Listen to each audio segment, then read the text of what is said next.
À medida que os dias passavam, mergulhávamos no espírito da Índia. A comida nos ashrams é maravilhosa, apimentada do jeito que eu particularmente gosto. Os indianos estão acostumados a comer com as mãos, lavam as mãos antes das refeições e comem naturalmente, sem a necessidade de talheres. Mas para nós ocidentais acostumados com os utensílios domésticos, os talheres estão à disposição. Em todos os lugares, seja nos templos ou nos refeitórios, tiramos os sapatos em respeito aos lugares sagrados. A cozinha também é sagrada, pois é onde são preparados os alimentos que não deixam de ser o prana para o corpo, a energia vital inteligente que alimenta o soma, o corpo físico. Os indianos são muito amáveis. Certo dia na rua, eu e Rodrigo nos perdemos indo para o ashram da Yogoda Satsanga Society, em Calcutá. Foi uma pena que não filmamos o ocorrido, pois uma mulher, percebendo que estávamos perdidos, se ofereceu para nos guiar até o ashram. No final, quando ela nos deixou na porta, o Rodrigo quis ajudá-la com algumas rúpias, mas ela, altruisticamente e sorrindo, disse que não. Fez o gesto de pranam e se afastou. Isso nos comoveu. Fiquei pensando, uma mulher indiana guiando dois ocidentais pelas ruas de Calcutá sem qualquer receio por estar sendo acompanhada de perto por dois homens. As histórias que nossa imprensa conta sobre estupros na Índia podem ser verdadeiras, contudo, parece haver um exagero. Uma imprensa tendenciosa que tem por finalidade denegrir a imagem desse povo tão espiritualizado. Sabemos, obviamente, que nem tudo na Índia é perfeito. Não afirmamos a perfeição da Índia, pois é uma nação complexa, cheia de contrastes. Contudo, negar a importância espiritual dos ensinamentos desse povo e dos grandes mestres é um crime contra a humanidade. A Índia e os indianos têm muito o que oferecer e ensinar aos ocidentais. Nesta quarta parte do documentário, visitaremos a casa onde a mãe de Yogananda, Guru Ghosh, faleceu. Na verdade, a veremos apenas do lado de fora, pois é hoje uma escola e está bastante acabada. Visitaremos também, logo em seguida, a casa de Maharishi Nagendranath Baduri, o santo que levitava e que recebia as visitas de Mukunda e Yogananda quando jovem. Na sequência, iremos à casa onde Mukunda, o jovem Yogananda, teve a sua primeira visão de Deus.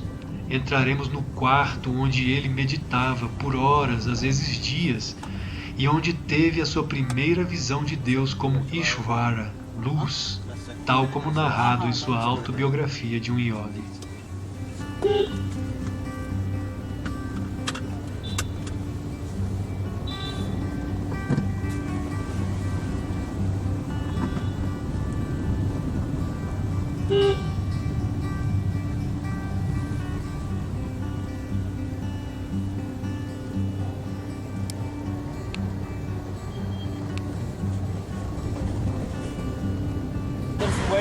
Este é o casarão onde a mãe de Yogananda faleceu. Já estava escurecendo quando chegamos lá. Hoje é uma escola, mas está bastante acabada e não pudemos entrar. Em sua autobiografia de um yogi, Paramahansa Yogananda narra o episódio de sua experiência na morte de sua amada mãe Guru Ghosh. Ele escreveu no capítulo 2, A Morte de Minha Mãe e o Amuleto Místico. Foi em Bareilly, à meia-noite. Eu dormi ao lado de meu pai no terraço de nosso bangalô, quando fui acordado pelo tremular peculiar do mosquiteiro sobre a cama. As finas cortinas abriram-se e vi a amada figura de minha mãe. Acorde, seu pai. Sua voz era apenas um sussurro. Tomem o primeiro trem, o das 4 da madrugada. Corram a Calcutá se quiserem me ver. A aparição desvaneceu-se.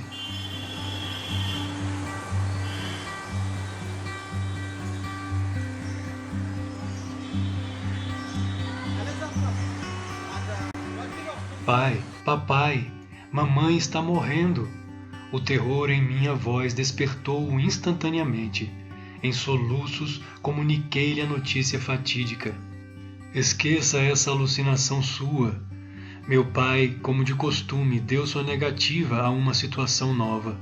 Sua mãe está em perfeita saúde. Se recebermos notícias ruins, partiremos amanhã. O Senhor nunca se perdoará por não ir agora. E a angústia me fez acrescentar amargamente: eu também jamais o perdoarei. A manhã seguinte despontou melancolicamente com as explícitas palavras: mamãe gravemente enferma, casamento adiado, venham imediatamente. Papai e eu saímos transtornados. Um de meus tios veio ao nosso encontro numa estação onde tínhamos de baldear. Estrondoso trem vinha em nossa direção, aumentando seu tamanho telescopicamente. De meu tumulto interior brotou a determinação repentina de me atirar aos trilhos do trem. Já me sentindo destituído de minha mãe, eu não podia suportar um mundo que de repente perdera todo o sentido. Eu amava minha mãe como a minha amiga mais querida sobre a terra. Seus confortadores olhos negros tinham sido meu refúgio nas insignificantes tragédias de minha infância. Ela ainda está viva. Detive-me para fazer esta última pergunta a meu tio. Ele interpretou com nitidez o desespero em minha face. Claro que sim, mas eu não consegui acreditar. Quando chegamos à nossa casa em Calcutá, foi só para nos defrontarmos com o chocante mistério da morte. Entrei em colapso, mergulhando em estado de quase torpor. Muitos anos decorreram antes que meu coração se conformasse. Atacando os próprios portões do céu, minhas súplicas, afinal, impeliram a Mãe Divina a se apresentar. Suas palavras trouxeram cura definitiva às feridas ainda abertas. Sou eu que tenho velado por ti, vida após vida, na ternura de muitas mães. Vê em meu olhar os 2 olhos negros, os belos olhos perdidos que andas buscando.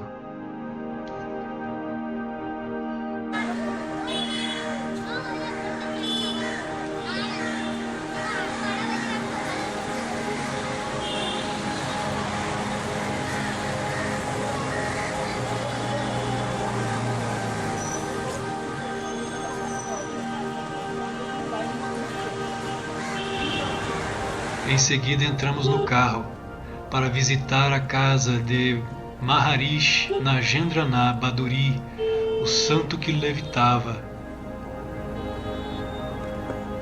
Andamos à noite de carro pelas ruas de Calcutá, em direção à casa desse grande santo, visitado e conhecido por Yogananda em sua juventude, tal como narrado na autobiografia.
Vi um iogue manter-se no ar, a certa distância do chão, perante um grupo de pessoas ontem à noite. Esse foi o relato de Upendra Mohun, um dos amigos de Mukunda Lal Ghosh, como relatado no capítulo 7, O Santo que Levita, de sua autobiografia de um yogi. Mostrei-lhe meu entusiasmo com um sorriso. Talvez eu possa adivinhar o nome dele. Não é Baduri Mahashai, que mora na Upper Circular Road? Upendra confirmou com a cabeça, meio decepcionado por não ser o portador de notícias de primeira mão. Minha curiosidade pelos santos era bem conhecida entre meus amigos, que ficavam encantados quando podiam me conduzir a uma nova pista. O yogi vive tão perto de minha casa que o visito com frequência. O rosto de Upendra expressou agudo interesse e então fiz outra confidência. Eu o vi em feitos notáveis. Baduri Mahashai é perito nos vários pranayamas da antiga yoga óctupla ensinada por Patanjali. Certa vez ele realizou o pranayama Bastrika diante de mim com força tão assombrosa que parecia como se uma autêntica tempestade estivesse se desencadeando no quarto. A seguir, extinguiu aquela respiração trovejante e permaneceu imóvel em elevado estado de superconsciência. A aura de paz depois da tormenta foi tão vívida que jamais a esquecerei.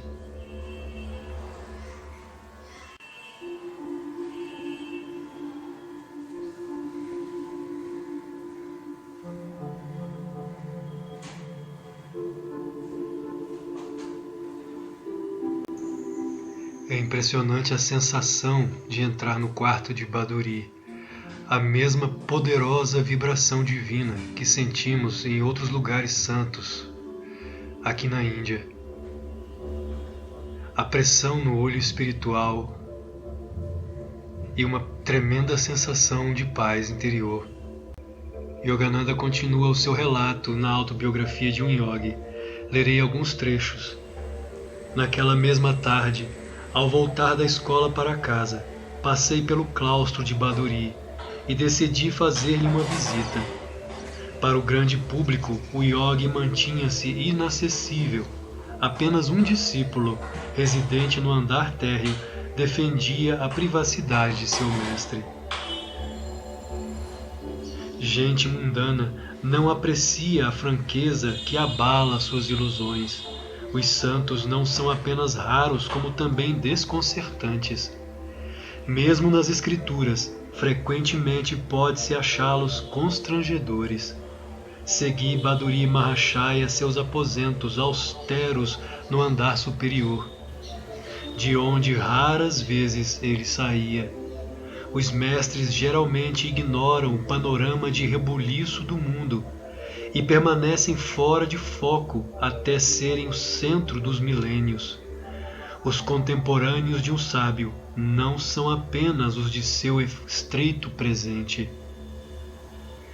Maharishi, entre os yogis que conheço, o Senhor é o único que vive sempre dentro de casa.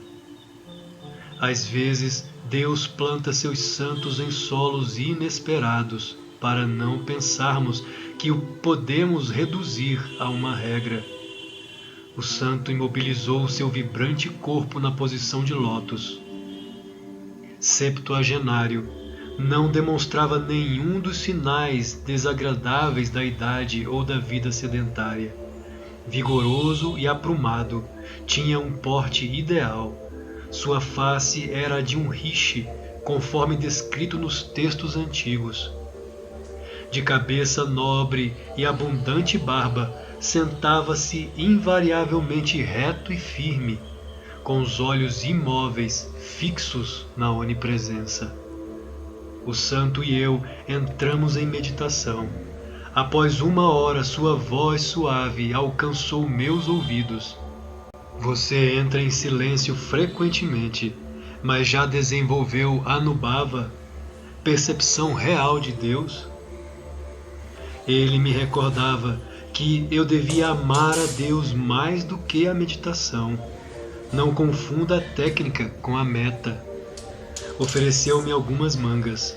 com a inteligência espirituosa que eu achava encantadora em sua natureza séria, comentou: geralmente as pessoas apreciam mais Jala Yoga, união com o alimento, do que Dhyana Yoga, união com Deus. Seu trocadilho yogi afetou-me sonoramente. Que gargalhada você tem! Uma cintilação afetuosa apareceu em seus olhos. Seu rosto estava sempre sério, mas nele se distinguia a marca sutil de um sorriso extasiado. Seus grandes olhos de lótus escondiam um riso divino.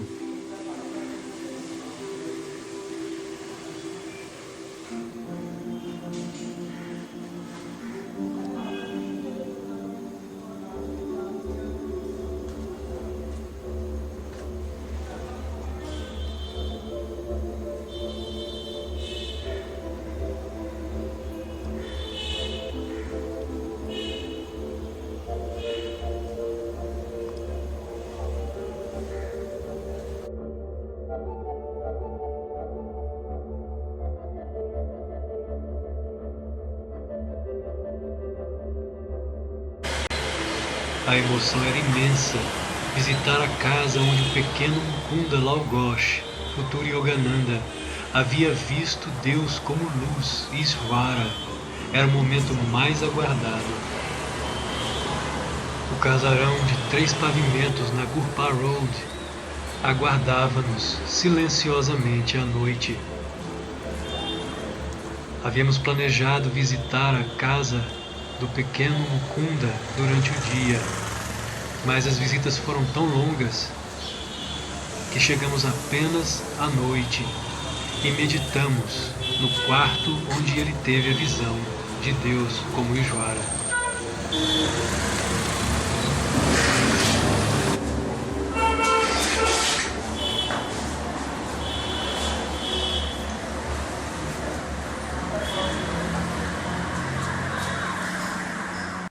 Fomos recebidos pela amável Sarita Ghosh, neta de Sananda Lal Ghosh, um dos irmãos mais novos de Yogananda.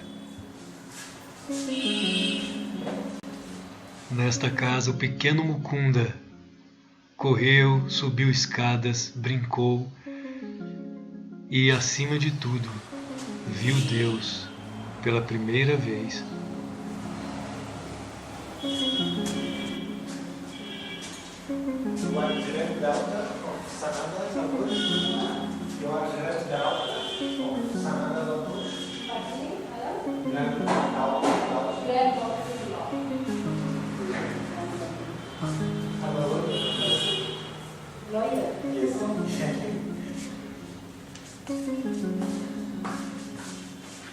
So I have a liquid.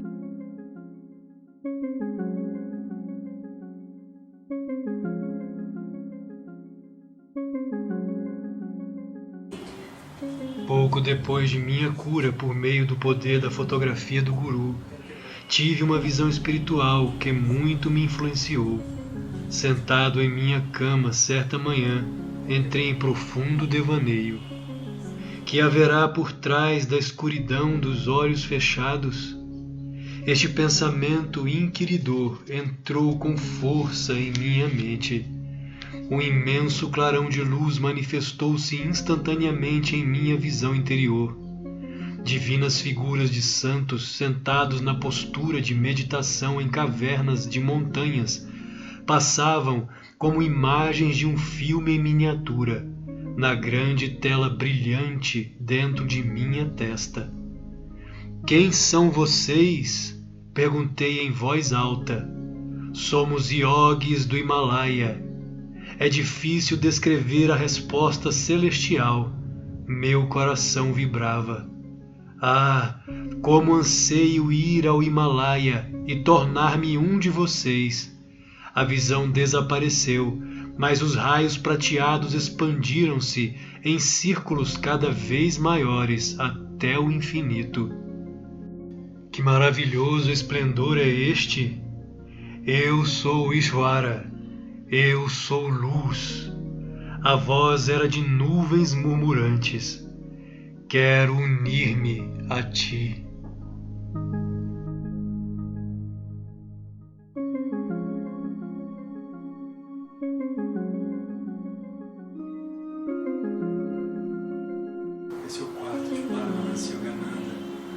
idade de 9 a 12 anos, ele costumava meditar na casa na rua do Gopá. Vou ter que começar de novo. Please devotee cat.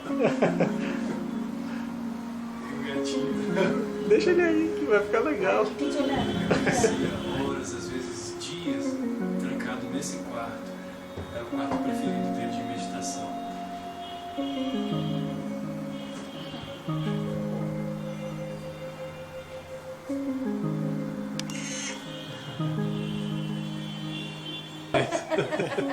Ó, esse foi o sapatinho que eu te falei, tá vendo? Que tem lá, que eu te falei, a pantufa do tigre. Ah, sim, That lembrei. time Guruji was alive. Then Sanandalal painted and gifted to Guruji. They are not allowed to take photographs.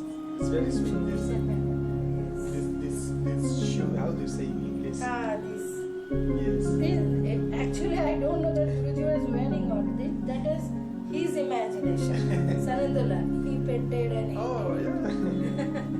But it's very sweet. Okay.